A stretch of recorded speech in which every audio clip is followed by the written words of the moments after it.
to Dundee, Liverpool, and Glasgow. Perhaps the most bitter fact for the Caribbean was that Liverpool, too, turned and bit the hand that had fed it. In 1807, there were still 72 slave traders in the town, and it was from Liverpool that the last of the English slave traders, Captain Hugh Crowe, sailed just before the abolition bill became effective. But if Tarleton continued his opposition in Parliament to so necessary a measure as the abolition of the British slave trade to the foreign sugar colonies. In 1807, Liverpool was also represented by William Roscoe, whose anti-slavery sentiments had already been noticed. Whilst Liverpool still carried on the slave trade in 1807, the slave trade had become less vital to the port's existence. In 1792, 1 out of every 12 ships belonged to the port was engaged in the slave trade. In 1807, 1 out of every 24. In 1772, when 101 Liverpool ships were engaged in the slave trade, the dock's duty were 4,552 pounds. In 1779, when as a result of the American Revolution, only 11 ships sailed from Liverpool to Africa, the dock duties were 4,957 pounds. In 1824, they were 130,000 pounds. Clearly, abolition could not ruin Liverpool.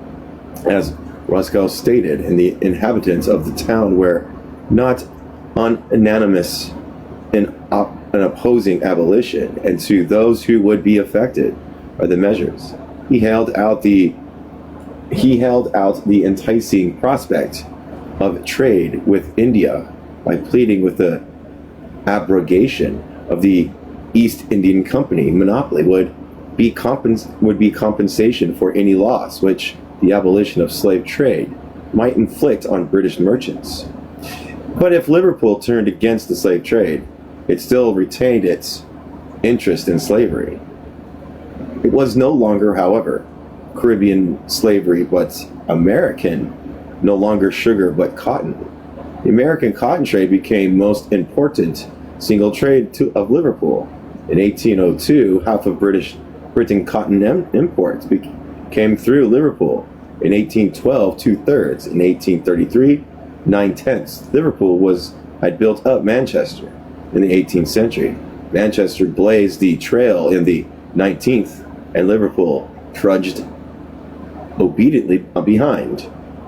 In the age of mercantilism, Manchester was Liverpool's hinterland. In the age of laissez-faire, Liverpool was Manchester's suburb.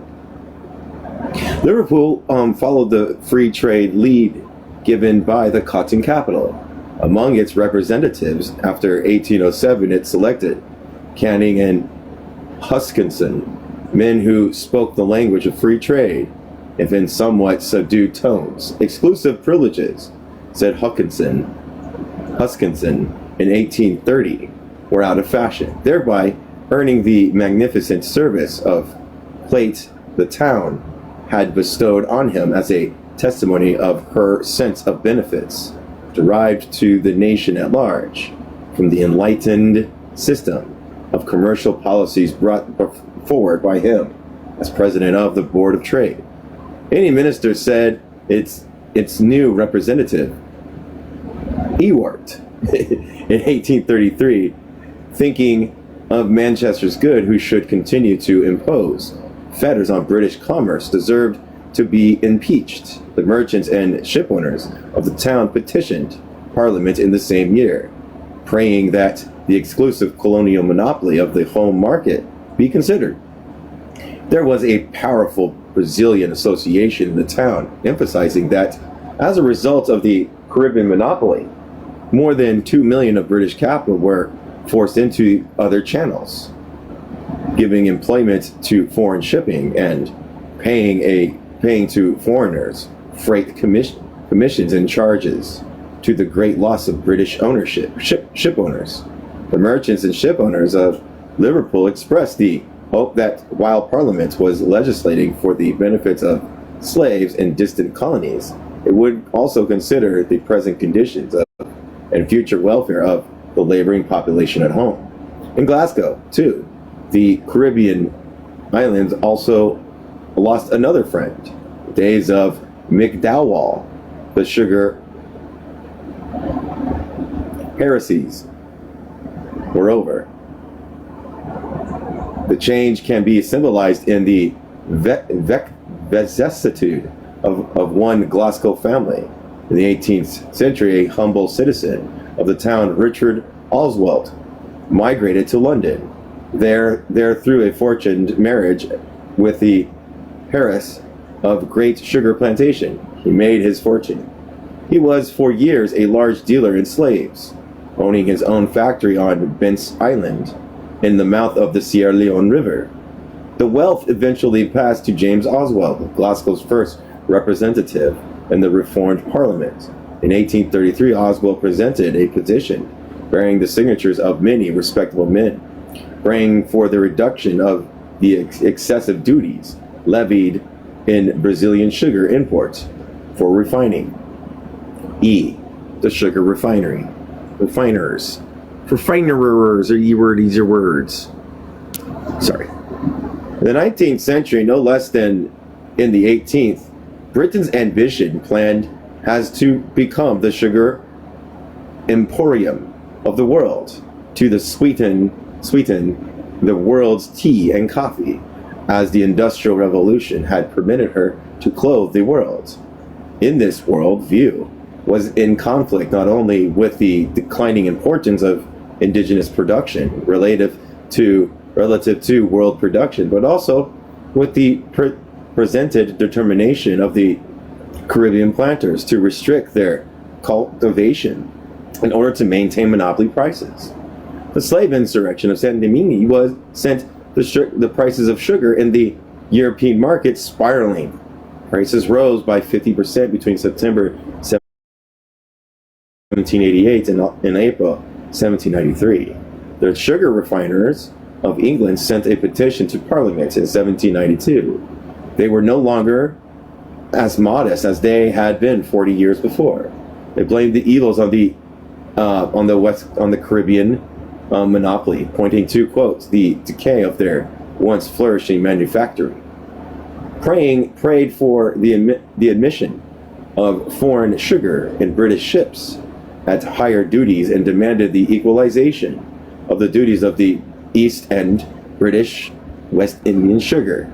Sabotage had begun right in the West, in the Caribbean planters' backyard. Public opinion unjustly blamed the refiners for the high prices. But a committee set up at the public meeting to consider means of reducing the price of sugar exonerated the refiners and advocated the emissions of East Indian sugar of equal terms as, quote, an act of justice. The indigenous question, as we have seen, was sidetracked when the rich Saint Dominguez plum was dangling from the eyes of the British government. But the issue was revived in the 1820s, when India needed to export some raw materials with which to pay for British manufacturers. Competition with American cotton was impossible.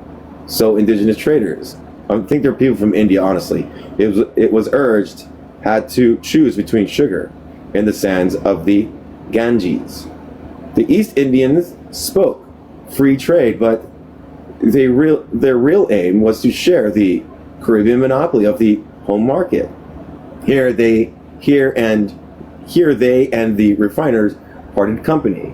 As Ricardo put it, no exclusive protection should be granted to either the East or the West Indies, and we should be free to import our sugar from any quarter whatever. No possible injury could arise from this. The situation of the sugar refiners in 1831 was desperate. The Caribbean islands had a monopoly on the home market. Indian sugar could be imported only at excessive duties, except for re-export. Annual acts were passed by Parliament permitting the importation of Brazilian and Cuban sugar solely for refining and exportation. This was clearly unsatisfactory. There was a large capital investment in the sugar refining industry, estimating at between 3 to 4 million in 1831. As a result of the prohibition of all but British West Caribbean sugar, the industry was on the verge of ruin. The high cost of British West Caribbean sugar meant the continental refiners were displaced the British in all the European markets. In 1830, there were 224 pans at work in London. In 1833, less than one-third that number. Two-thirds of the sugar refining trade in the entire country was at a complete standstill, where the Caribbean interests, asked John Wood,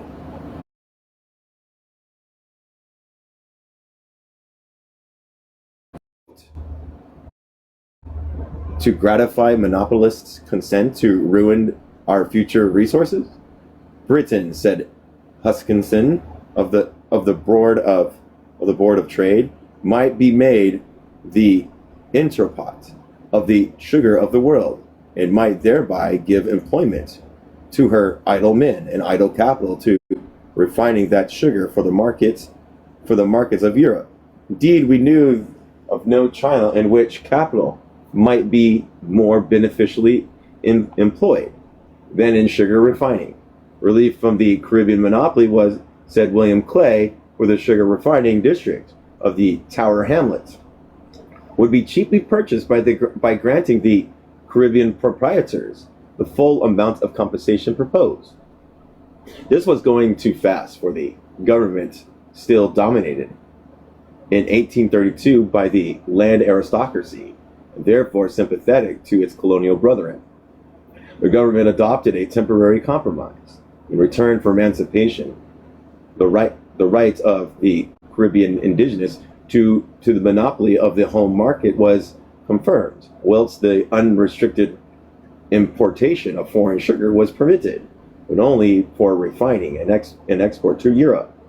The situation was fantastic. The explanation offered was that Brazilian and Cuban sugar was slave grown, but so were American cotton and Brazilian coffee. If the same restrictions had been applied to foreign cotton as were applied to foreign sugar, what would have become of British industrial preeminence in the world? And the distinction between free-grown and slave-grown products was a principle for individual agency, not a rule which could direct international commerce. The capitalists wanted only cheap sugar. They would see only one thing, that it was monstrous to have to depend for their supply on sugar produced at a monopoly price. They could not, as Lord Lansdowne put it, trying things by a special thermometer, which rose to boiling points on Cuban sugar and sank to almost agreeable temperatures in Carolina cotton. F. Shipping and seamen. The Caribbean had always pointed in justification of their system to their contribution to the naval supremacy of England. Thanks to the researches of Clarkson, England learned the price she had to pay for this contribution. I don't know if we can get anything for you, but we'll try. Bearding the lion of his den, Clarkson, at much personal risk, roamed the docks of Liverpool, Bristol, and London, questioning seamen, examining muster rolls, and collecting evidence. Africa is poor? Sure. No, it's not. Collecting evidence, which was a terrific indictment of the effect of the slave trade. not now upon black people, but upon the whites, according to Clarkston. Yeah, you know what the Haitian people did to you, people like you? Oh, never mind, you're blocked. According to the Clarkson, in the proportion of deaths in the slave trade compared to those in the Newfoundland trade was at 28 to 1. Wilberforce estimated the annual losses of 1/4 of the sailors. From the muster rolls of Liverpool and Bristol, he showed Parliament that on 350 slave vessels with 12,263 seamen, there were 2,643 deaths, 21.5% in 12 months, whereas of 462 ships engaged in the Caribbean trade with 7,640 seamen, there were only 118 deaths in 7 months, or less than 3% annually.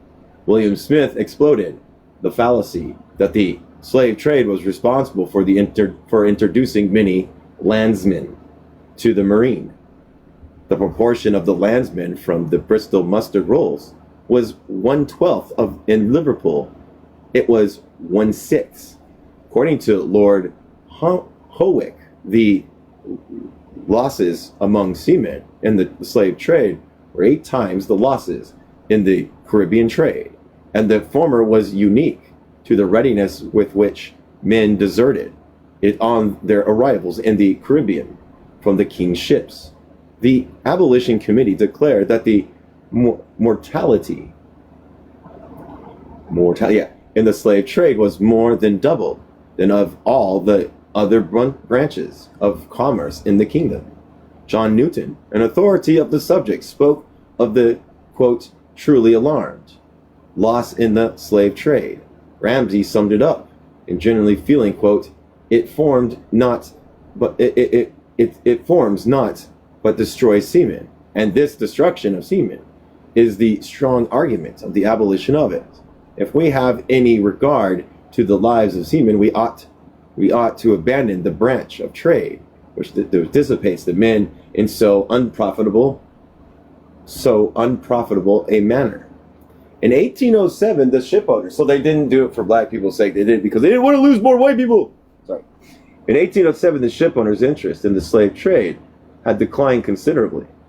On the average of 10 years preceding 1800, the capital invest in the slave trade was less than 5% of the total export trade of the country. In 1807, it was 1.25%. In 1805, 2% of British exports tonnage, excluding Ireland and the coastal trade, was employed in the slave trade. Only 4% of the seamen engaged in general trade. The ship owners, too, began to find Caribbean monopoly irksome. They were promised that equalization of the duties of East Indian sugar would give employment to 40% more shipping. British shipping engaged in the trade to India increased 4 times between 1812 and 1828, and Huckinson admitted that the difficulty was to find returns from India. The ship owners were equally alive to the value of Brazilian sugar.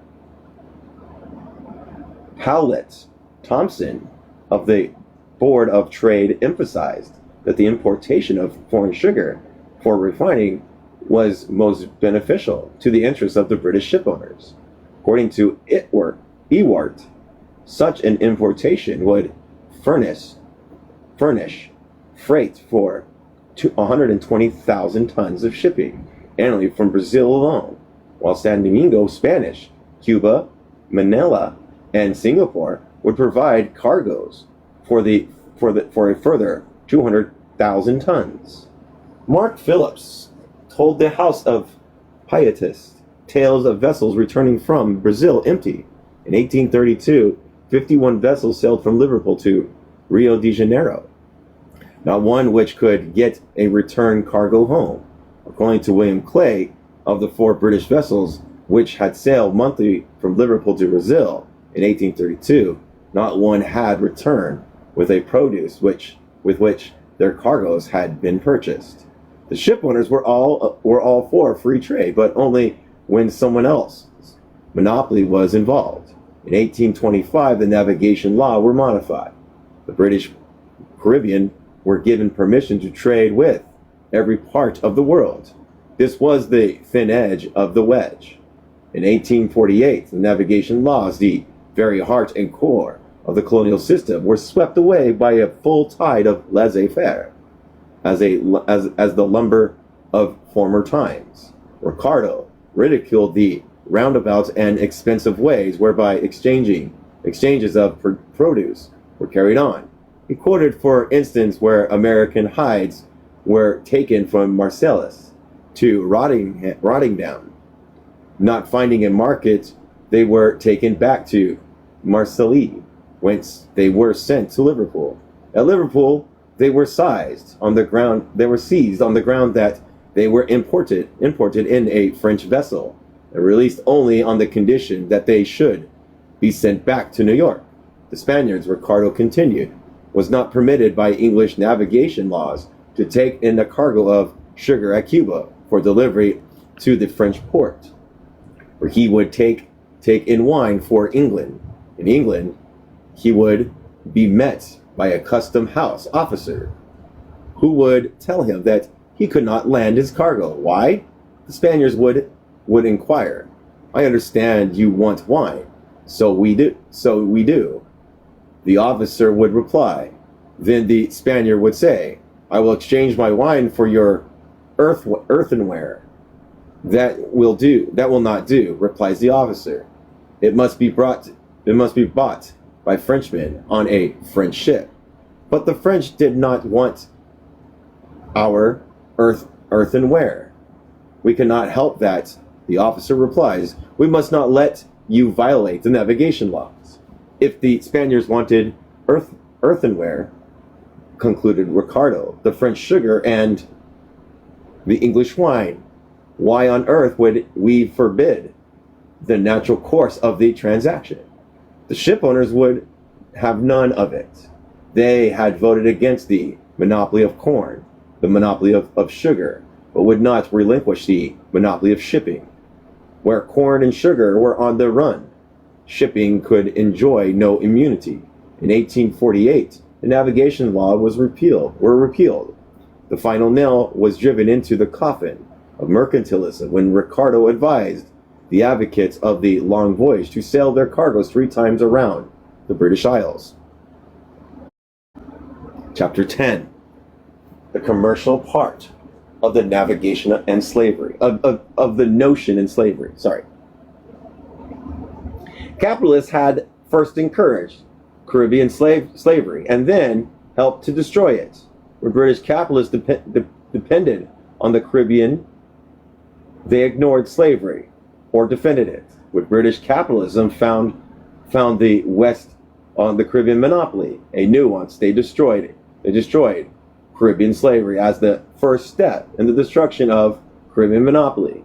That slavery to them was relative, not absolute, and independent on latitude and longitude, is proved after 1833 by their attitude of slavery in Cuba, Brazil, and the United States. They taunted their opponents with seeing slavery only where they saw sugar and limited their observation to the circumference of the hogshead. They refused to frame their tariffs on grounds of morality, erect at pulpit in every custom house, and make their landing waiters enforce anti-slavery doctrines. Therefore, after 1850, the British government tried to bribe the Spanish and Portuguese government into abolishing the slave trade. In 1818, Spain was given £400,000 in return for a promise to do so, all to no avail. The treaties were treated as scraps of paper, as abolition would have ruined Cuba and Brazil. The British government, therefore, urged on by the Caribbean, decided to adopt more drastic measures. Wellington was sent to the International Conference in Verona to propose that the continental powers boycott the produce of countries still engaged in the slave trade. If he were met with the inquiry whether Britain was similarly prepared to exclude the produce of slave trading countries, imported not for consumption, but in transit, he was to express his readiness to refer that proposition for immediate consideration to his government. This instruction did little justice to the perspicacity of the continental statesman. Wellington's proposal was received in silence, and he observed, quote, those symptoms of disapprobation and dissent which convince me that not only that it will not be adopted, but that the suggestion of it is attributed to interest motives not connected with the humane desire of abolishing the slave trade.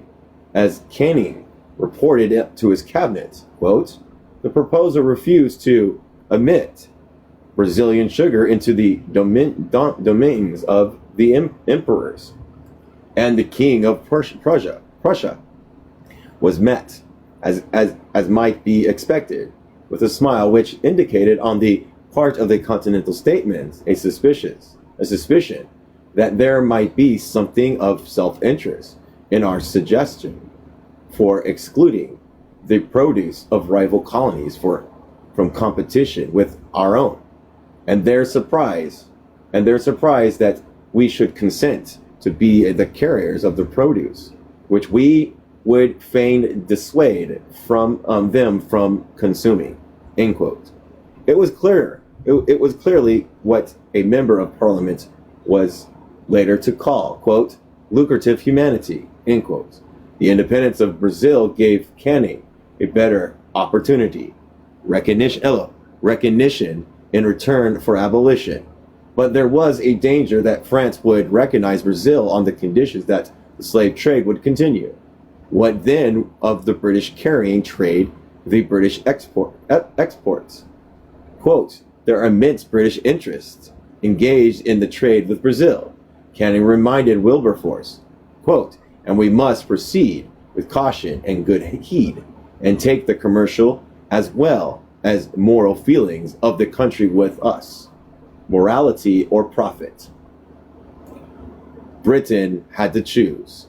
You argue, wrote Canning candidly to Wilberforce, against the acknowledgement of Brazil uppurged of slave trade.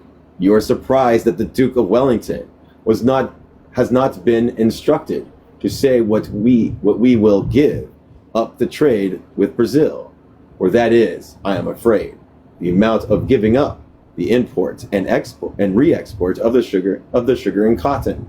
If Austria, Russia, and Prussia will prohibit her produce, in fair reasoning we have a right to be surprised, for we ought to be ready to make sacrifices when we ask them, and I am for making them.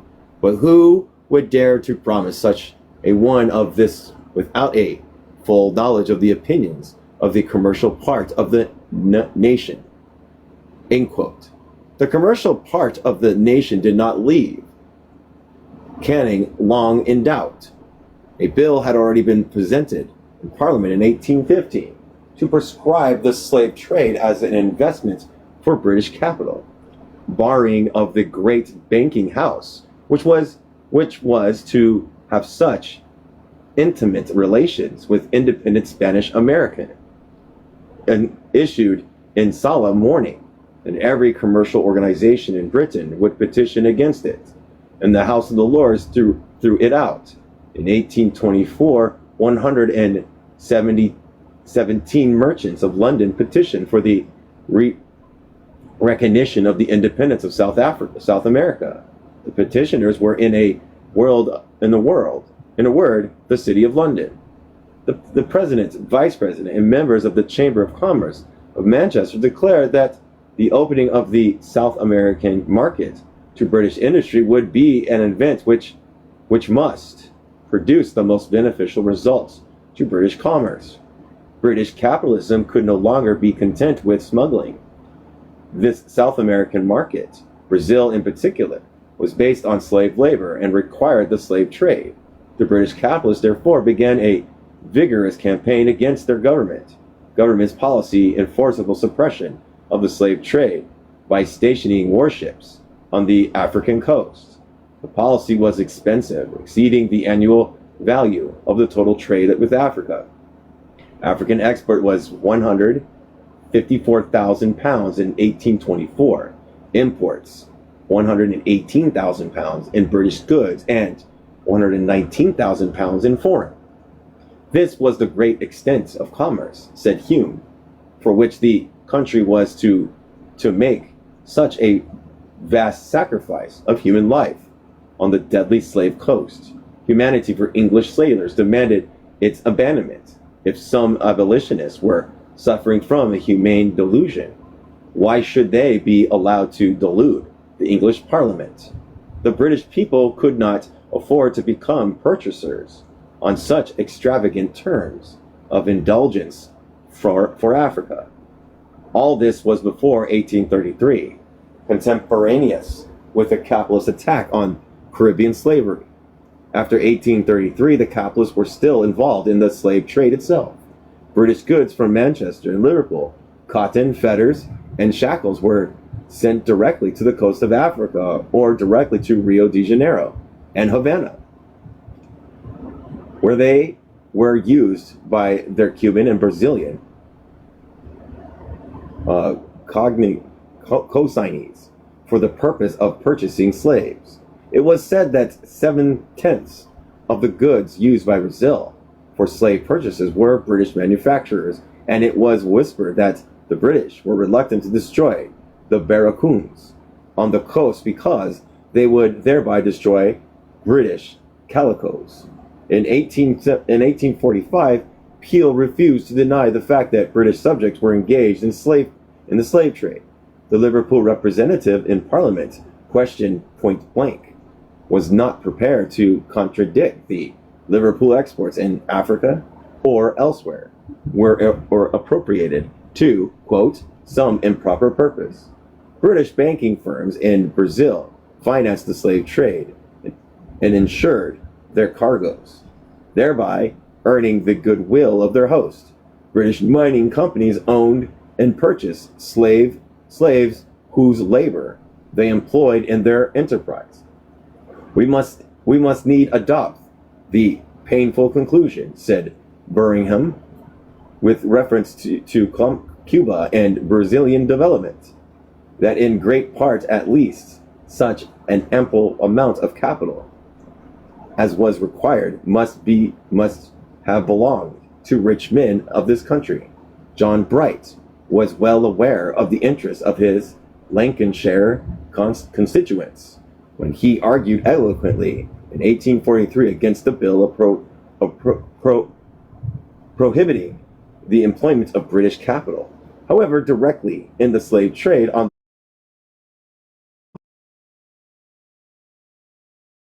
and that the matter would be left to the honorable and moral feelings of individuals.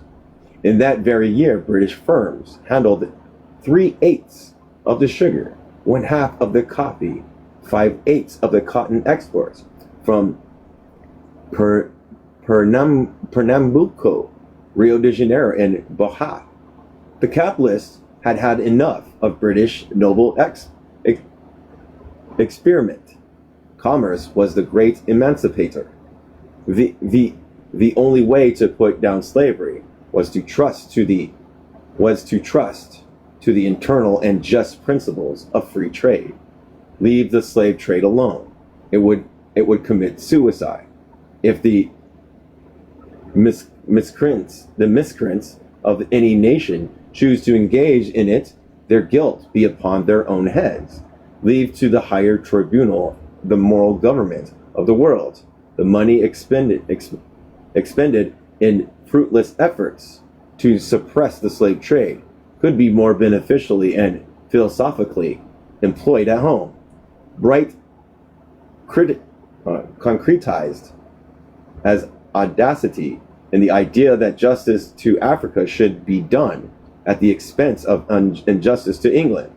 They had a great deal to do at home, argued Cobenden, within a stone throw of the House of Parliament, before they embarked on a scheme of redeeming their barbarism the whole of Africa.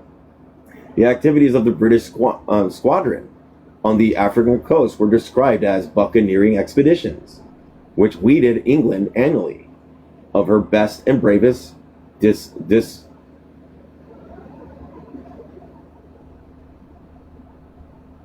I don't know how to say this word. Desolated countless English firesides. There were other occasions on which to devote attention to the social happiness of the world, other means of endeavoring to advance the happiness, and they should not interfere violently by fiscal regulations with the feeling of others. Public opinion in slave trading countries must be won over to the cause of humanity, not alienated by the policy or of coercion. And the Brazilians could not be expected to travel to humanitarian roads faster than the English had done. Britain's blundering and ignorant humanity had only aggravated the suffering of the slaves. They had used, said Hunt, the utmost latitude, one might say, luticiousness of means, public money to any extent, naval armaments, watching every shore and every sea where a slave ship could be seen or suspected, courts of special judicators of wait, is that right? Judicator. I'm gonna make sure this word's right. I think I'm saying it right. Just want to make sure though.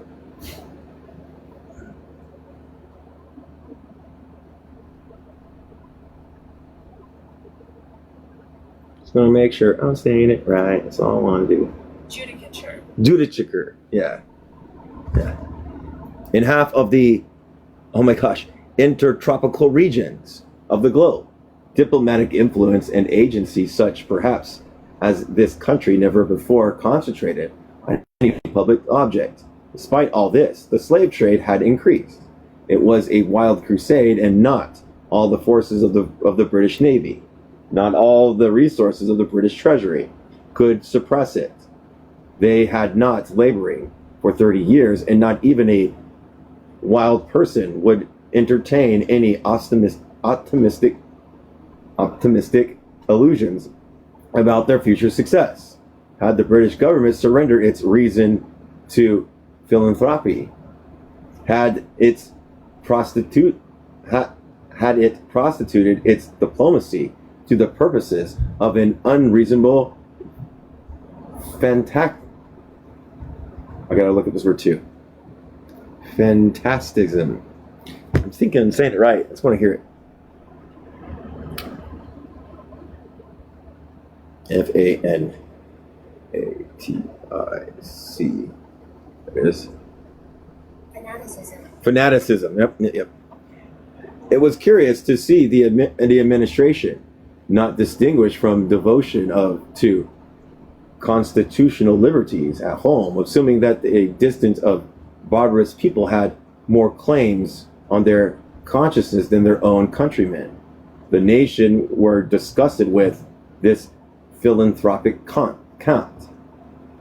these vagaries, this rash and idle system must be abandoned as sinister and spurious and philanthropy, costly and abortive experiments, which hazard the peace of the world. The law of heaven did not authorize the British people to keep the whole world in a pother about the slave trade. There was Palmerston. Where was Palmerston? The slave trade had been called Palmerston, benevolent crochet. He emerges as a persistent opponent to the slave trade. In office, Palmerston accomplished little. Out of office, he goaded the government to greater efforts to accomplish what he had failed to do. The simple motion for returns of the slave trade between 1815 and 1843 was accompanied by a speech which fills over 25 columns in Hansard, a rhetorical display crowned by a magnificent peroration, which might have been called from anti-slavery speeches of the last half century, accompanied a simple innocuous motion. As if he were appealing to Parliament and the country for full appreciation of his labor and the cause. Once every month he drew attention to those laborers. But when Manchester's representative emphasized the difficulties which British suppression policies was causing with the Brazilian government and deprecated armed interference, Palmerston spoke about France, Cuba, and a minuet of Muscat, everything but the Brazilian slave trade. And with the Parliament's campaign against the suppression policy at its height, Palmerston, I can't say his name, contented himself with the hope that, quote, no committee will recommend a course of reverse of that which we have been pursuing. No one would be found to say that we ought to retrace our steps.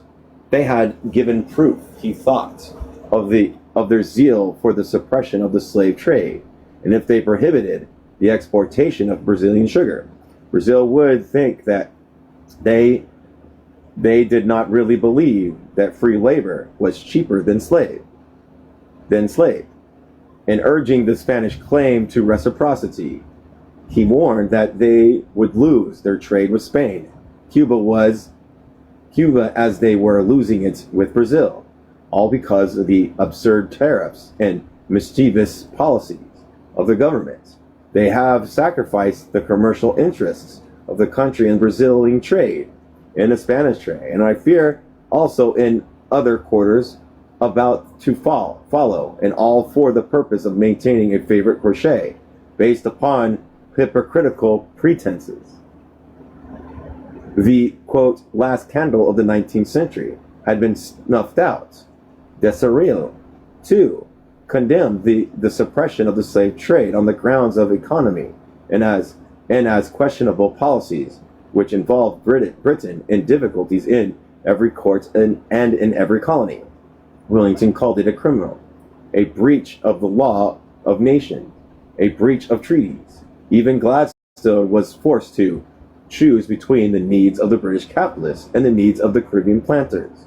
In 1841, he was all for suppression and asked the capitalists whether for small or paltry pensionary advantages they were prepared to forego the high title and noble character that they had earned before the whole world, where they dragged every inconsistency into the light of the purpose of using it as a plea for further and more monstrous consistency, in order to substitute the uniformity in wrong from the consistent acknowledgement of what is right.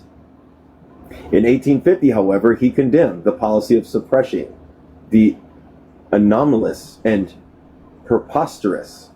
It is not in accordance of providence that the government of one nation shall another. Ironically enough, it was the former slave owners of the Caribbean who now held the humanitarian torch.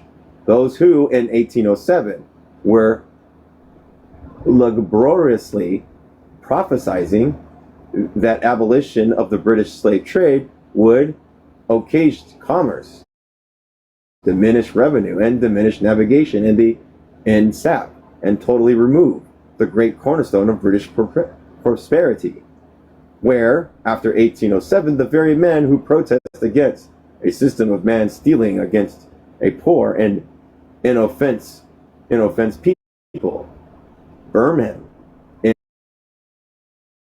in the Caribbean introduced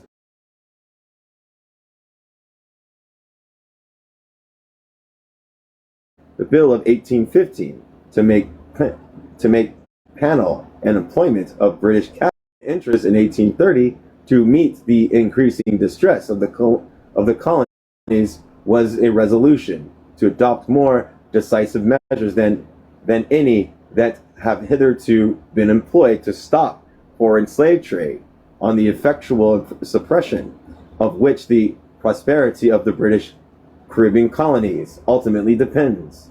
Jamaican envoys sent to Britain in 1832 declared that the colonies were easily reconciled to the abolition of the barbarous commerce, which the advanced civilization of the age no longer permitted to exist. They had thought, apparently with reason, that the philanthropists should not have been satisfied with the extinction of the British trade. A great mass movement for abolition of the slave trade developed in Jamaica in 1849.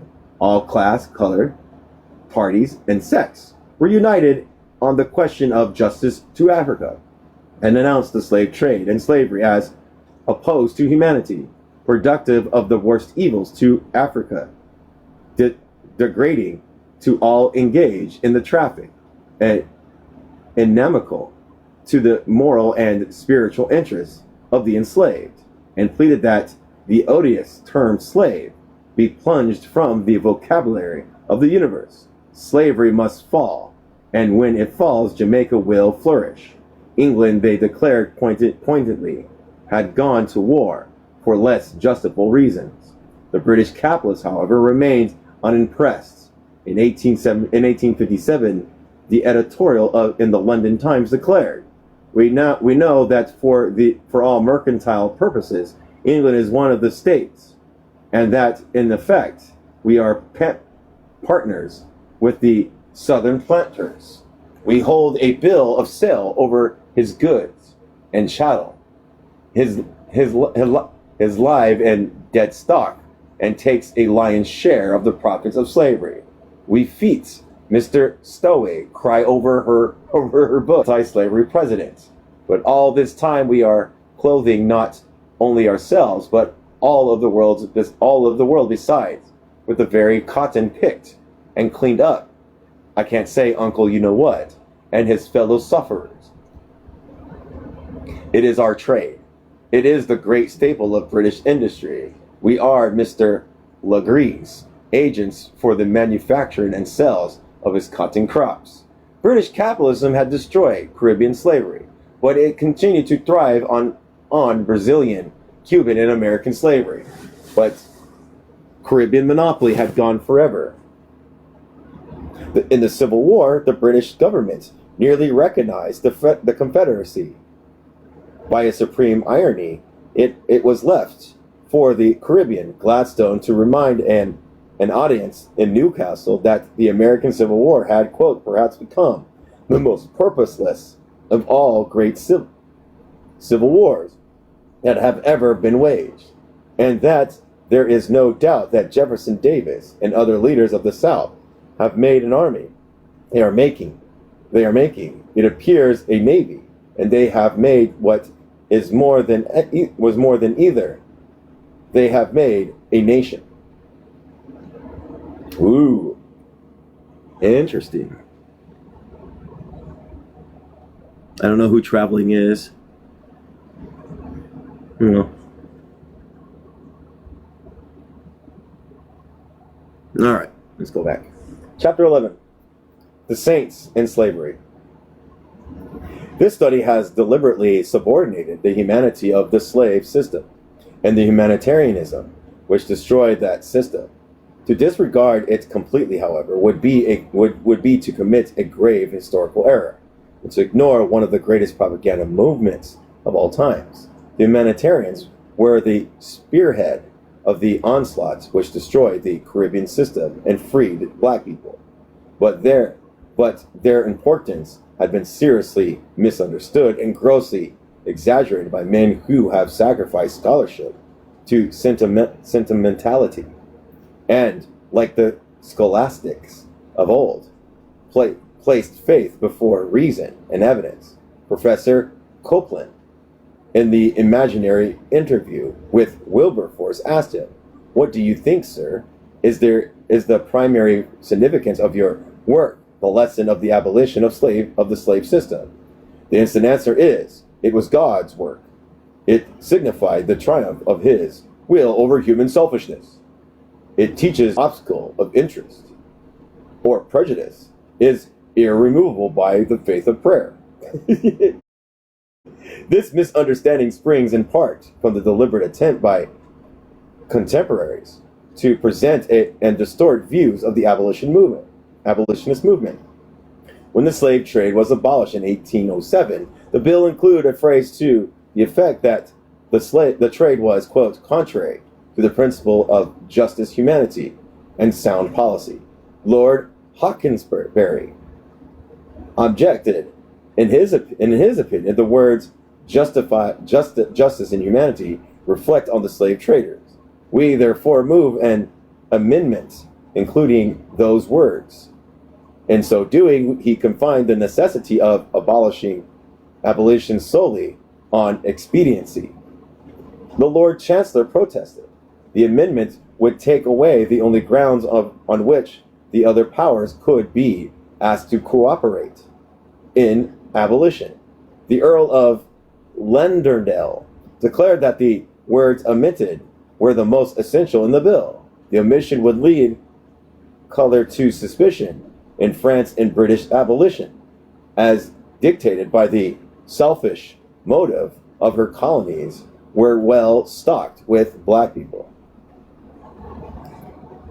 How, in thus being supposed to make no sacrifice ourselves, could we call with any effect upon foreign powers to cooperate in the abolition? The Lords voted for the original version. British humanitarians were a brilliant brand. Clarkson personified all the best of the humanitarianism of the age. One can appreciate even today how his feelings when in ruminating upon the subject of his prize-winning essay. His first awoke to the realization of the enormous injustice of slavery. Clarkson was an indefatigable worker who conducted endless and dangerous researches into the conditions and consequences of the slave trade. The prolific pamphleteer, whose history of the abolition movement is still a classic.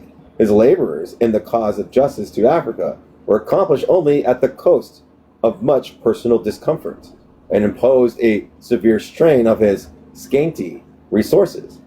In 1793, he wrote a letter to Josiah Wedgwood, which contained some of the finest sentiments and motivated the humanitarians.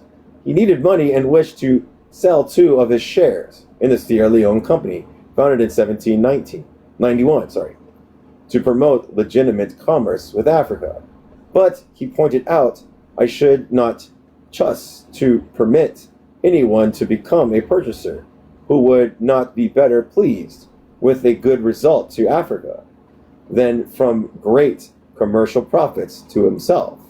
Not that the latter may not be expected, but in case of a disappointment, I should wish his mind to be made easy by the assurances that he has been instrumental in the reproducing light and happiness into a country where the mind was kept in darkness and the body nourished only for European chains.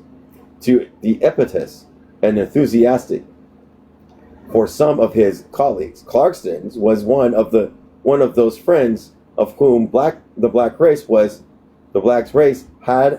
has had unfortunately only too few. Then there were James Stevens, the father of James Stevens, the son. The father had been a lawyer in the Caribbean and knew conditions at first hand. The son became the first outstanding permitted under Secretary of Colonial Office, the Over-Secretary Stevens, and Mother Country of unfriendly jibes. In this capacity, he held a watching brief for his helpless constituents, the black slave. He was constantly spurring on Wilberforce to greater and more public efforts instead of the policy of memorials and interviews with ministers. The only thing to check colonial crimes was to blazon them to the English public and arm themselves with public indignation. Stevens was not impressed with the planters' argument. The deprivation of the Masons or an equipage, painful though it may be, is hardly to be set against the protracted exclusion from those common advantages of human life under which, from the admitted facts of the case, the slaves are proved to be laboring. The ultimate end of human society, the security of life, property, and reputation, must be preferred to its subordinate ends, the employment of particular franchises. It was trusteeship in its noblest form, the finest language. Stephen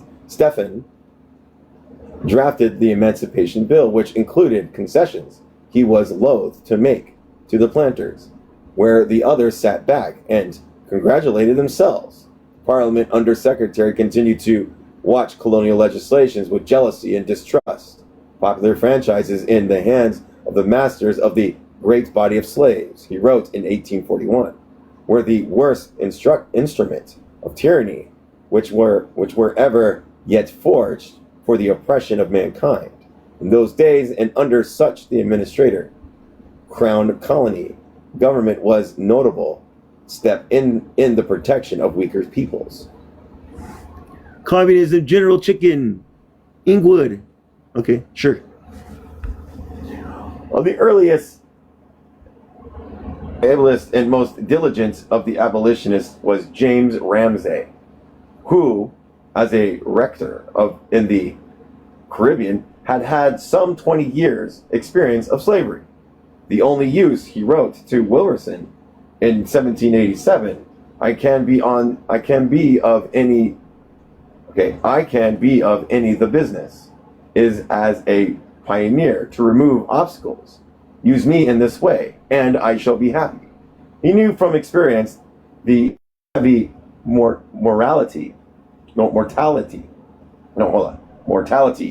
occasioned by the slave trade among the white sailors. He could speak at first hand of the heavy mortality occasioned among the slaves by exclusive toil on the plantation. The planters pursued him with relentless reserve. For him alone, Ramsay is dead, boasted one of them. I have killed him. Besides these men, Wilberforce will, with his effeminate face, I don't know how to say that word. Oh yeah, people just come in here like, and they don't say anything to the book. Like that one person that came in when I first started it. At least they said something. But these other people are like, I'm just going to say a bunch of words. Effeminate. A man or a boy who has traits, habits, or mannerisms traditionally seen as a female rather than a male. Okay, whatever. Face appears small in stature. There is a certain smugness about the man, his life, his religion. As a leader, he was inept, addicted to moderation, compromise, and delay. He deprecated extreme measures and feared popular agitation. He relied for success upon aristocratic patronage, parliamentary diplomacy, and private influence with men in office. He was a lobbyist, and it was a common saying that his vote could safely be predicted, for it was certain to be opposed to his speech. Generally said tyrant, I can't say his name. His phraseology is adapted to suit either party, and if now and then he loosens the balance of his argument and bends a little to one side, he quickly recovers himself and deviates as much in the opposite direction as will make a fair division of his speech on both sides of the question. But he was a persuasive and eloquent speaker with a melodious voice, which earned him a sobriquet of the nightingale of the house. Above all, he had the reputation of being otherworld minded, and it is certain that his reputation of saintliness, oh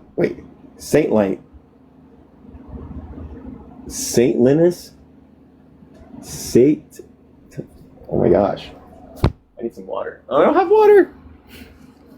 Saint Lines. I can't say it. Hold on. I'm starting to hit my limit again. I've just been so tired lately. You know?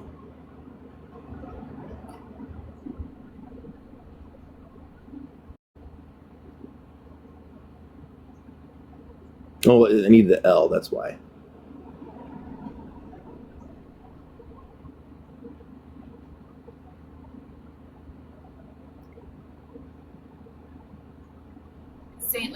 Saintliness.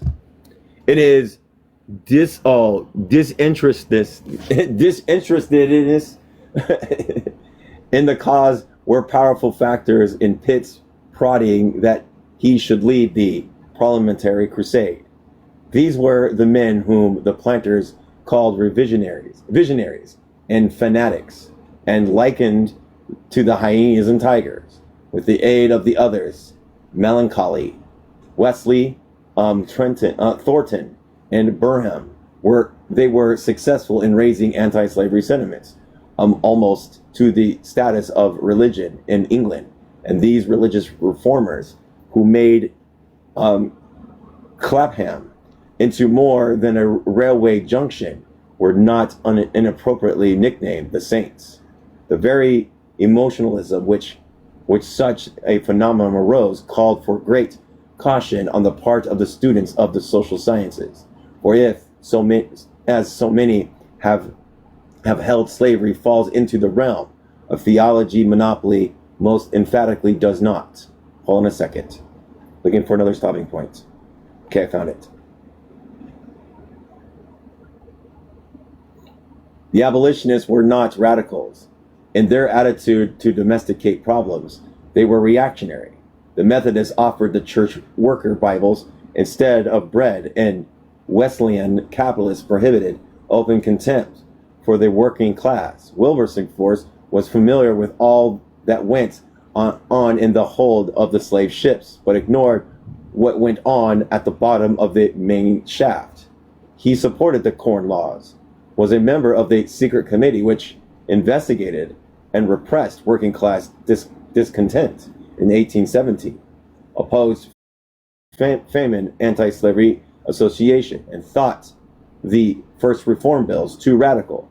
The initial error into which may have fallen is the assumption that the abolitionists from the very outset were concealed their intention of working to complete emancipation.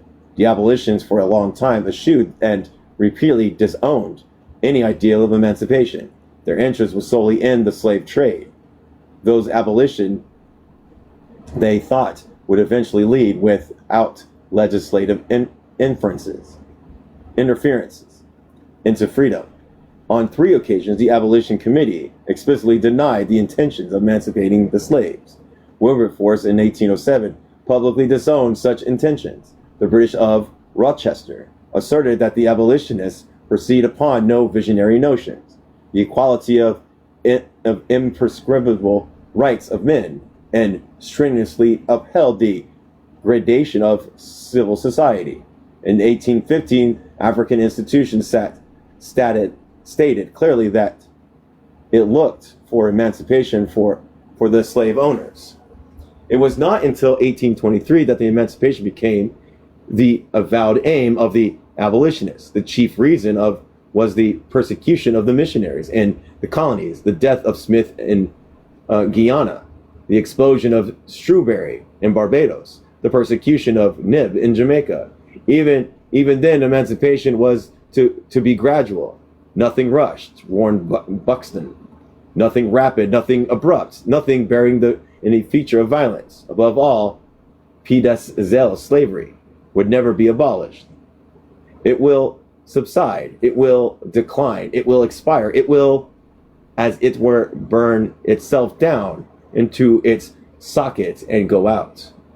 We shall we shall leave it gently to decay, slowly, silent, almost impredictably, to die away and to be forgotten.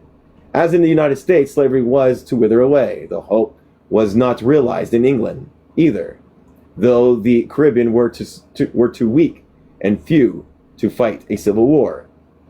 This was a situation in 1830 when the July Revolution broke out in France and fanned the flames of parliamentary reforms in England. The abolitionists were still lobbying and temporizing, sending memorials and deputations to ministers, while colonial slavery and colonial monopoly continued unabated. It was therefore necessary that another order of men, of broader and more robust, if somewhat less refined natures, should now appear to take the work in hand, not so much to supersede as to supplement the extortion and their more wary and hesitating colleagues. Conservatives and radicals clashed in the great anti-slavery meetings in May 1830. Buxton had proposed the usual resolution, admirably worded, admirably indignant, but admirably prudent. Pownall rose to put his amendment, immediate abolish. The effect of the delegates was electric. Buxton deprecated. Burham interposed. Wilberty waved his hands for silence, but the amendment was eventually put and carried with a burst of exulting triumph. The new policy was admirably stated by one of Sturge's friends. Sin will lie at our door if we do not agitate. The people must emancipate the slaves, for the government never will. And we'll stop there, because I'm stopping on 178.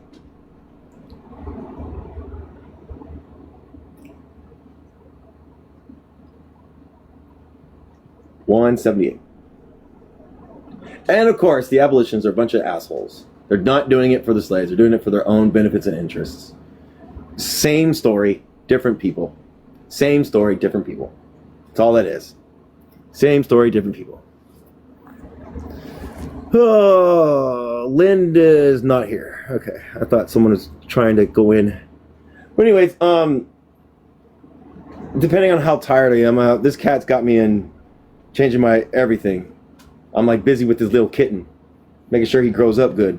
So, but anyways, I will talk to all you some other time. Hopefully finish this book up. Yeah, I know you're here. You're always here. All right, everybody, have a good night.